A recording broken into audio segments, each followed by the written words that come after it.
Jim Collins, in his seminal book, Good to Great, talks about getting the right people on the bus. And yet, when it comes to buy and build strategy, M&A strategies, we find consistently businesses and organizations are missing this point. This is not about getting people who are technically qualified or functionally qualified in the executive leadership position, but they need a set of special skills that are required for buy and build strategy. In this video, we're going to talk about what are the top 5 skills that executive leaders absolutely must have, non-negotiable.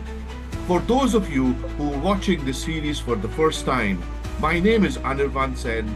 I'm an author, creator of Promise of a Business Framework, and I help companies with their buy and build and scaling strategies.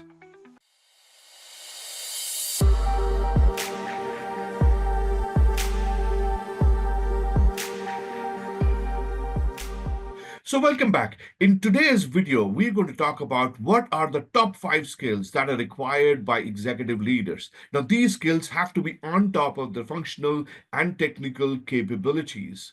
So let's start looking at what those 5 traits are.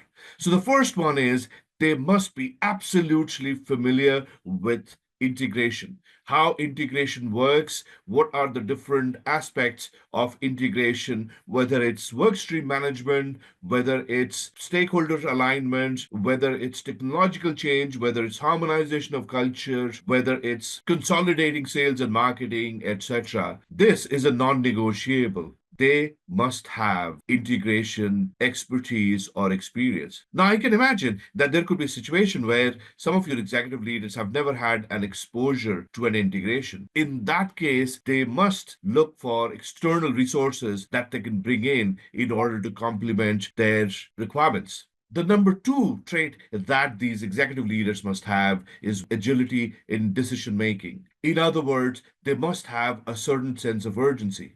Now, here's the thing. It is okay for a decision to be made in a couple of weeks under normal circumstances.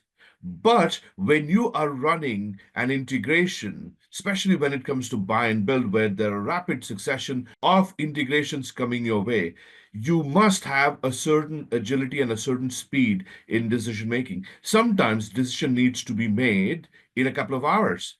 Sometimes decisions need to be made right now. Why? Because any delay may have impact on other aspects of the integration.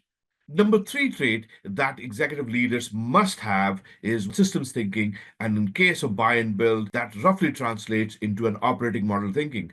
Majority of your executive leaders are still thinking in a very siloed, very functional or technical way. They may not be thinking in terms of system of systems. In fact, in one recent conversation we had with one of our clients, there was big unclarity on interdependencies. They were still thinking in very functional silos. When I'm saying this, functional silos, I don't want to be seen this as condescending. But the reality is, in large number of companies, operations are managed through functional silos. And yet, when it comes to integration, there's so much of dependencies between functions. Let's say, for example, if you're talking about ERP, we need to have the technology guys, we need to have the finance guys, and we may also need to have the end users who are putting in information. These 3 groups need to work together. Similarly, digital marketing, again, you may need to have the marketing team, you may need to have the product management team, you may need to have technology, IT guys, application guys that needs to work together.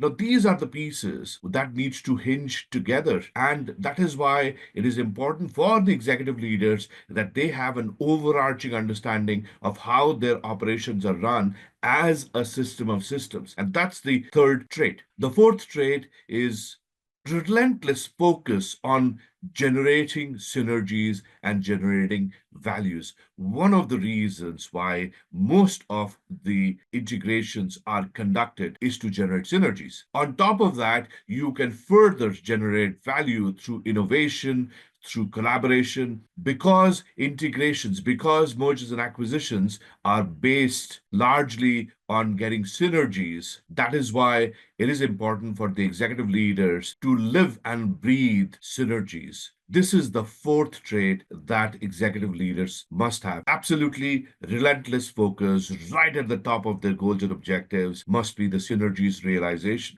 And the last one, the fifth one, is change leadership and resilience. Change leadership and resilience is another aspect. Remember, we're talking about two different organizations where people have their own sets of values, own culture, own processes, own structures, own practices have to be blended together. And that is where you need lots and lots of change management. And when we talk about change management, we are looking at the softer skills, the power skills, the professional approach for interactions, for meetings, for decision making, so that employees can start working together. Employees remain motivated to do their jobs and continue their business as usual. There's also another aspect. Remember, change management when it comes to employees, it's a journey. Unlike system configurations where you switch on, switch off, in change management, it's a journey where people have their old ways of doing things. They need to go through a neutral phase before they start adopting the new ways of doing things. This is extremely important for the executive leaders to have.